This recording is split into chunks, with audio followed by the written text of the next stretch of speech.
Up on the bench, we have a Vox AC15. I've been hoping for one of these to come through for quite some time.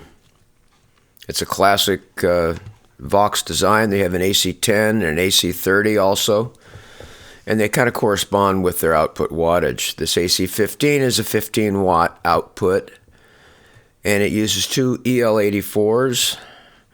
It also has a Celestion speaker. I'll get into that a little bit later. So the problem with this amp is both channels are out. They stopped working. And that kind of scares me a little bit because there's not a lot of things that cause that. And the one that scares me the most is the output transformer. Hopefully it won't be that, it'll be something else. And we'll be digging into that here pretty quickly when I get the back off of it and start looking around. So this is a disappointment. I was hoping that I was going to be working on one of the hand-wired models of an earlier day, but this is not. This is the model made in China. So it's a bit of a disappointment. I also want to apologize for the camera work here. I'm using my phone and it doesn't have a image stabilization. So I'm going to try to edit out the stuff that's likely to make somebody puke. So there's a problem right there. That's the impedance selector switch between 16 and 8 ohms, and it was stuck in the middle, which means the output transformer was looking straight into an open circuit, which is never good. I moved it up into the 16 ohm selection, which is that speaker is a 16 ohm speaker. And I injected a signal and started testing to see if the channels all of a sudden worked miraculously, and you'll soon hear that they do. The static you hear is from my crappy phone, so pay no attention to it.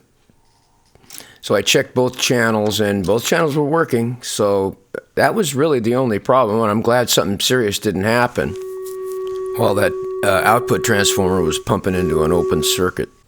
So I'm going to check the bias, and you'll notice I have that little cheapy meter from Harbor Freight, because I had to make my own bias probe, and I didn't want to try it out on one of my better meters. I got a couple other Klein meters that I would use for that normally, but actually it read out pretty accurately, so I'm going to keep using it because of the way I've got it connected.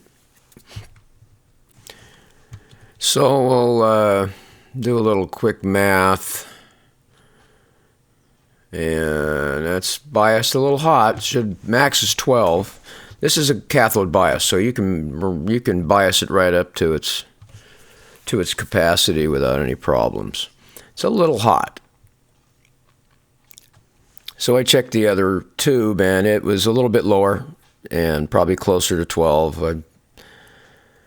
That's okay, but I had to make my own probe for this because the other ones that I could get that were reasonably priced only checked the cathode, with a 1 ohm resistor, and that includes the screen, and I don't want to include the screen. I want the plate current, which is how plate dissipation is measured.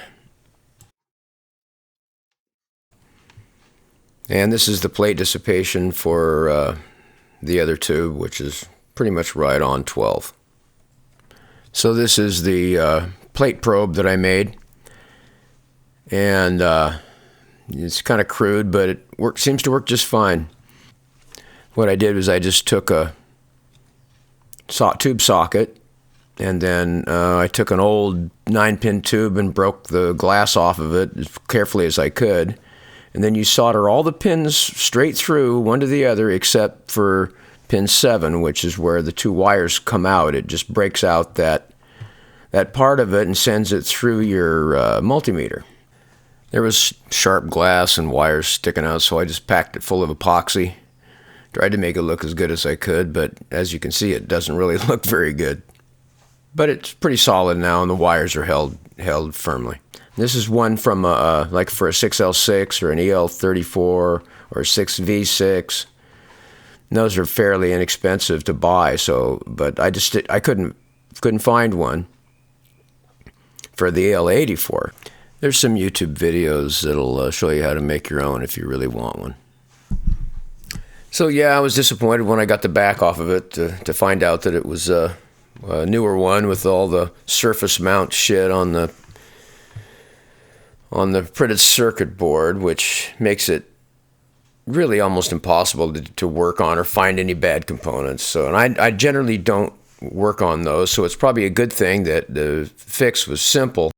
So I did the normal bench service stuff, like cleaning all the pots and the jacks. I don't mess around too much with the tube sockets because they are PC board mounted. These are better because there is some other support, but this is a fairly new amp. There shouldn't be any issues with that. So I plugged in a guitar and tested all the features and tone and all that stuff, made sure everything was working right after I'd cleaned all the pots and stuff, and got it ready to go back to the music store. So that's a wrap on this one. Thanks for watching.